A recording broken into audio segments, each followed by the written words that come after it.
چلیں اس پہ بھی ڈسکس کریں گے پروفیسر صاحب، لیکن راشد صاحب سے پہلے جان لیتے ہیں. راشد صاحب، آپ نے دہائیوں سے کام کیا اور آپ نے بدلتے ہوئے رسم و رواج دیکھے ہیں، تو کچھ اس پہ روشنی ڈالیے گا. کس طرح سے تبدیلی نظر آئی؟ کیا یہ حقیقت ہے کہ اب بہت ساری چیزیں تبدیل ہو چکی ہیں، ویسے نہیں ہوتی جیسے پہلے ہوا کرتی تھی، اور وہ عزت اور تکریم میں بھی فرق آ گیا؟ دیکھو بیٹا، جب ٹائم ٹریول کرتا ہے نا، مومنٹم گلوبل لیول پہ، مثلا جب میرے ڈراموں کے، ہمارے عہد کے ڈرامے جو لوگوں نے دیکھے ہیں، اس پہ کہتے ہیں کہ جی وہ بہت اچھے ڈرامے تھے لیکن سلو تھے. وہ ڈرامے سلو نہیں تھے. اس وقت گلوبل مومنٹم جو تھا ساری دنیا کا، وہ ایک اسٹیبل، اور اب انڈو تیزیاں ہو گئی ہوئی ہیں بیٹا، اس قدر انڈو تیزیاں، اور صرف ہمارے شعبے میں نہیں، زندگی کی ہر دوڑ میں انڈو تیزی ہے. جب آپ اپنی ریزسٹنس، اپنے اس لیول اور اپنے اس انرجی سے زیادہ فاسٹ نکلتے ہیں تو کہیں نہ کہیں آپ ہانپ کے گرو گے. آپ گر پڑتے ہو، آپ کو پتہ بھی نہیں ہوتا ہے کہ انویزیبل بھیڑ جو ہے وہ آپ کو کچل کے چلی جا رہی ہے اور آپ کو دکھ بھی نہیں رہی. مصیبت یہ ہوئی کہ اس مومنٹم میں وہ جو فرق ہے اس میں ہوا یہ کہ تیز رفتاری جبلت ہے انسان کی. وہ کہتا ہے کہ میں اپنا ٹارگٹ، یہ جو میں کرنا چاہتا ہوں، میں اس کو بڑی جلدی وہاں تک پہنچوں. مصیبت یہ ہوتی کہ اس انڈو تیزی میں حسن رفتار بھی ڈیلیٹ ہو گیا اور حسن اقدار بھی نکل گیا. جب آپ کا ایکٹ جو ہے وہ جیسا ہونا چاہیے ویسا نہیں ہے. خواب دیکھنے پہ کوئی پابندی تو نہیں ہے. بابا آدم کو جب اللہ نے جنت سے زمین پہ اتار دیا تھا، کیوں؟ میرے رب نے پہلے ہیومن بینگ پہ یہ فزیکل امپلیمنٹس کر دی کہ تیرے ایکٹ پہ تجھے تیرا ریئیکٹ مل رہا ہے. ہم آج بھی خوابوں میں ہیں، ہم فیکٹس بلیور ہیں. جب ہم ڈینائل کرتے ہیں، یہ سارے آفٹر افیکٹ جو ہم نے سوال کیا اسے، یعنی میں اپنے ریلیجن کی بات کرتا ہوں، میرے اپنے خاندان میں ٹھہر کے لگاتار حج پہ چلے جاتے ہیں. کتنے الحاج، کتنے یار یہ 23ویں حج پہ گئے. ارے بھائی جان، کون سے گناہ کر لیا آپ نے جو اللہ میاں معاف نہیں کر رہا آپ کو؟ آپ نے کر لیا، جتنے ہیں کرو، آپ کو توفیق ہے، لیکن اس کے ساتھ ساتھ بے شمار اور فرائض ہیں جو آپ کے ذمہ. وہ جو حجوں پہ آپ ہر بار جاتے ہو، اب تو حج بھی ہو گئے 15 20 لاکھ کے، تو اس 20 لاکھ میں آپ کے محلے میں بے شمار ایسے لوگ موجود ہیں جن میں سے 2 لاکھ میں وہ اپنی بچی کی شادی کرتے ہیں، وہاں نہیں کرتے، بار چلے جا رہے، بلیک بھی ہو رہی ہے، ہر چیز مہنگی بھی ہے.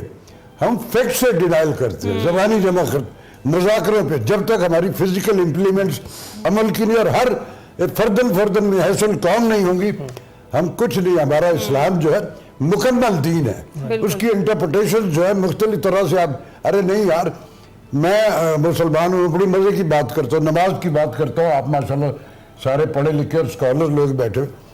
میں نماز پڑھتا ہوں 50 برس تک. مجھے میری ماں نے لے کے میرے جہاں کسی مسجد میں یار یہ ادھر ہاتھ ادھر نیچے کرو، پجامہ اوپر کا یہ کر لیے. 50 برس تک تو میں 70+، 50 برس کے بعد بھی مجھے فیل ہوا یار یہ میری نماز جو میں پڑھتا ہوں، جو مجھے آج تک کسی نے کہا کہ تو ٹھیک نماز پڑھ رہا ہے، تو میں کیا یہ ٹکریں تو نہیں مار رہا.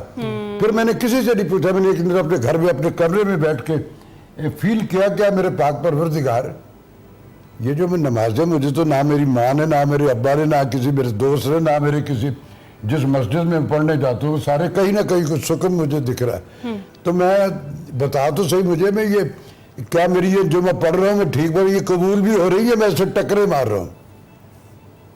میرے رب نے مجھے کہا کہ کاہے کے لیے سجدہ کر دو.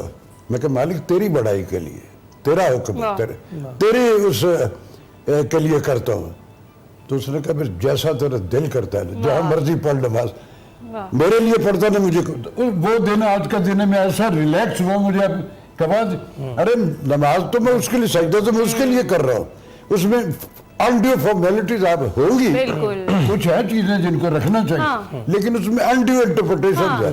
تو اس طرح کی باتیں بھی ہیں. بالکل صحیح بات کی ہے.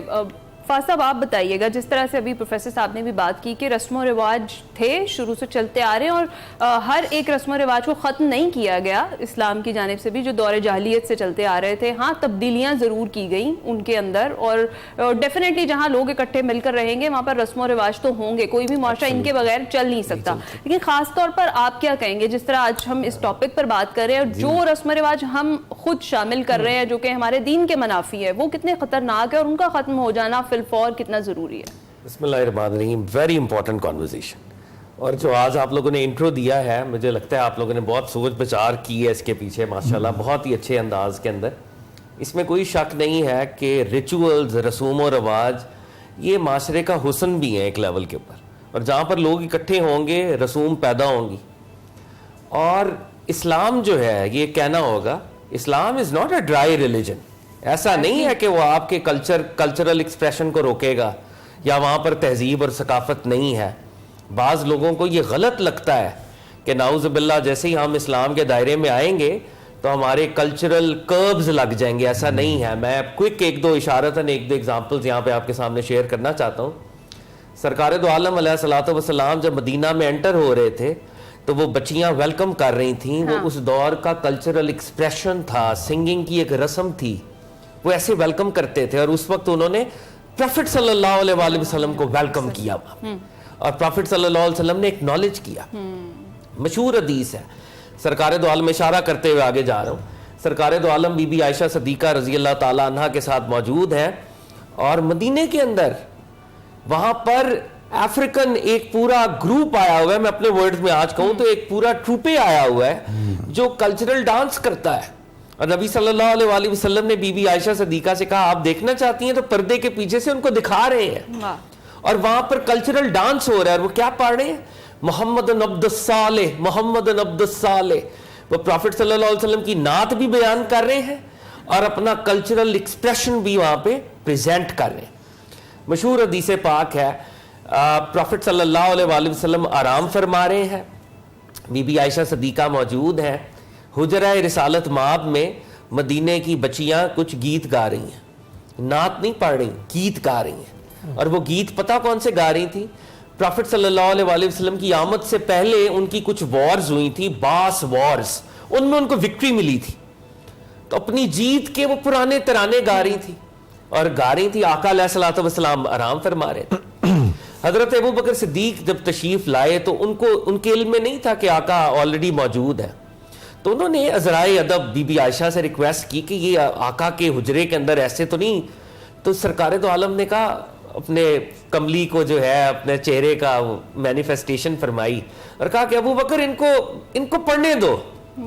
ہر قوم کی ایک عید ہوتی ہے اور یہ اپنی عید کو سیلیبریٹ کر رہی ہیں. مسلمانوں کی اس دن یا عید الفطر تھی یا عید الاضحیٰ تھی, کوئی ایک عید تھی. ایک عید تھی, مگر اس عید پہ یاد کس کو کر رہے ہیں؟ ان کی عید, اپنے پرانی وکٹری کو جو کہ پہلے کی تھی.